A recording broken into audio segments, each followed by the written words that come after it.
point of view with respect to the impeachment of Vice President Sara Duterte, tama itong giingon ni Wendell, this is political persecution. Look at the motive. Why does she have to be impeached? How did they secure that impeachment? Diba? There's allegation that binayaran yung mga congressmen para pumirma doon sa impeachment complaint. Now, that constitutes a prejudicial question. Kasi pwede namang i-erase siya as an issue in the Supreme Court that the impeachment case filed against me was the product of a poisonous tree. Diba? Kasi pinayaran sila. That is if you can prove. That's one area. But at this point in time that it has been filed, there's marami ang maiingay, diba? Yung mga, ang tawag ko sa kanila, yung mga banal na duling. Banal na duling because they speak as though they're holier than thou. And then duling because they only look at one perspective. What I mean is, if i-impeach natin yung Vice President on the ground of misuse or confidential fund, let's dig up also yung sa Presidente, which is a far bigger amount, di ba?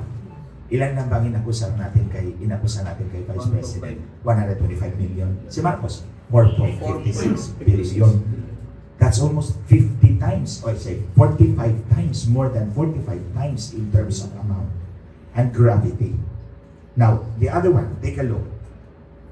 Tingnan niyo yung ebidensya ng prosecution. Di ba may isang congressman, sinabi niya na mga pangalan daw ng senador are some of the beneficiaries doon sa liquidation ng confidential funds. It does not prove malice or wrongdoing simply because the name is similar to Revilla.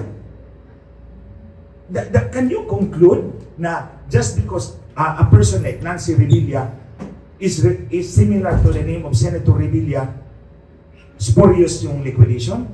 It does not prove. There's no connection.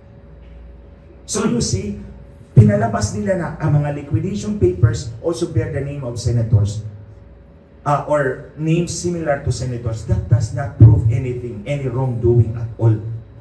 So you can only see na yung motibo nila, I mean, they're throwing everything, including the kitchen sink, on the Vice President.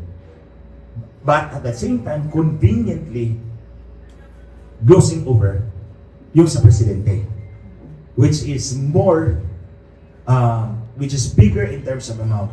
So ito ngayon, the impeachment is already there in the Senate. They've scheduled it on June 11, the last day of session.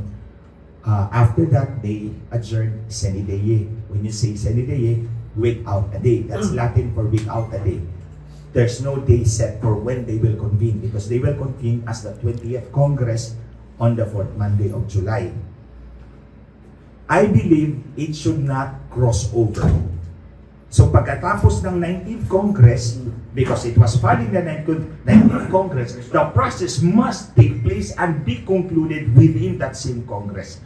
Because the 20th Congress is an entirely different Congress. Diba?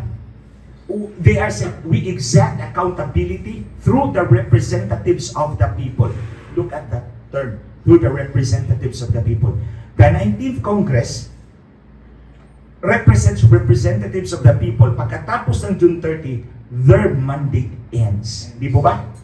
Yeah. Kaya nga meron tayong eleksyon eh. Because you need eleksyon na dinadaya ni George Garcia. That's another topic later. Kaya meron tayong regular elections because all public officials must face that final accountability na ang taong bayan ang maghuhusga.